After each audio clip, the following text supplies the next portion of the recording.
Assalamualaikum warahmatullahi wabarakatuh.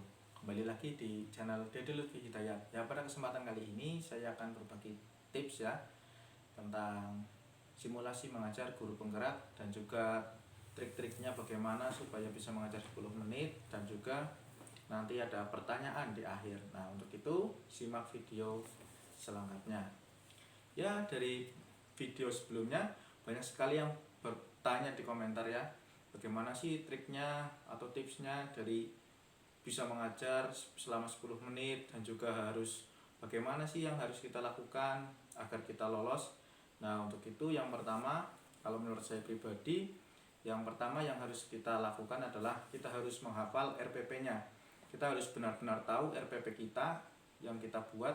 Jadi ketika kita mengajar, kita sudah paham dengan pembelajaran yang akan kita lakukan. Itu yang pertama. Kemudian yang kedua, kita menggunakan media sesuai dengan apa yang ada di RPP. Usahakan media tersebut merupakan yang bisa melibatkan siswa, media interaktif, sehingga kita dapat berkomunikasi dengan siswa melalui media tersebut. Kemudian yang ketiga, kita menggunakan benda-benda seperti bintang atau mungkin kalung yang terbuat dari permen untuk penghargaan siswa. Kemudian untuk tips yang untuk bisa membuat video 10 menit, pembelajaran 10 menit itu, kita yang pertama kita melakukan latihan dulu ya sebelum simulasi itu dilaksanakan. Kita latihan dulu biar dibersih beberapa kali sehingga kita bisa menemukan waktu yang pas selama 10 menit tersebut. Kemudian yang kedua, kita harus tahu betul-betul ya mana yang harus kita lewati atau pre-memori, kemudian mana yang harus kita benar-benar dibahas. Nah, untuk itu ada caranya ya. Yang pertama, kan RPP itu ada 3 bagian: pembukaan, inti, dan penutup. Nah, kalau menurut saya untuk kegiatan pembukaan adalah 10%, maka 10 dikali 1, ketemunya 1,5. Nah, jadi ya 90 detik untuk pembukaan, kemudian penutupnya juga sama 15%, dan kegiatan intinya adalah 70%. Jadi kegiatan pembukaannya 90 detik, kegiatan penutupnya 90 detik atau 3 menit, kemudian yang kegiatan inti 7 menit. Jadi 1,5 menit, 7 menit, dan 1,5 menit. Mungkin seperti itu dari saya pada waktu pengalaman simulasi mengajar CGP tahap sebelumnya. Setelah melakukan simulasi, kita biasanya akan diberi pertanyaan oleh asesor ya. Ada 4 pertanyaan. Nah, yang pertama itu, apa kekurangan dan kelebihan dari pembelajaran yang telah kita lakukan? Nah, untuk menjawab itu kita harus tahu ya, apa model yang kita gunakan.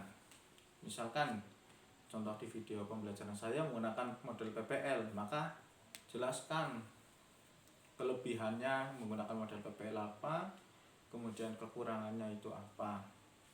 Nah, kemudian juga kita harus paham juga RPP kita juga kelemahannya dan kelebihannya apa juga di situ dijelaskan. Kalau tidak mengetahui secara langsung kekurangan kita, model kita kekurangannya apa, kelebihannya apa, kita bisa melakukan browsing ya. Misalkan kita menggunakan model kooperatif tipe jigsaw, nah, kita bisa browsing kekurangan dan kelebihan model kooperatif tipe jigsaw itu apa, seperti itu. Untuk yang kedua, kita ditanya tentang model penilaian. Nah, itu penilaian apa yang kita gunakan dalam pembelajaran tersebut? Ya kan, karena biasanya penilaian ketika aspek ya, kognitif, afektif, dan psikomotor. Nah, dari ketiga itu kita menggunakan model apa saja? Misalkan menggunakan soal, kemudian lembar pengamatan, dan sebagainya. Kemudian yang ketiga adalah apa yang akan kita lakukan jika pembelajaran yang kita laksanakan ini diterapkan di kelas sungguhan, maksudnya di kelas yang ada siswanya. Nah, pada waktu itu yang saya lakukan, saya menjawab akan melakukan pembelajaran sesuai dengan RPP.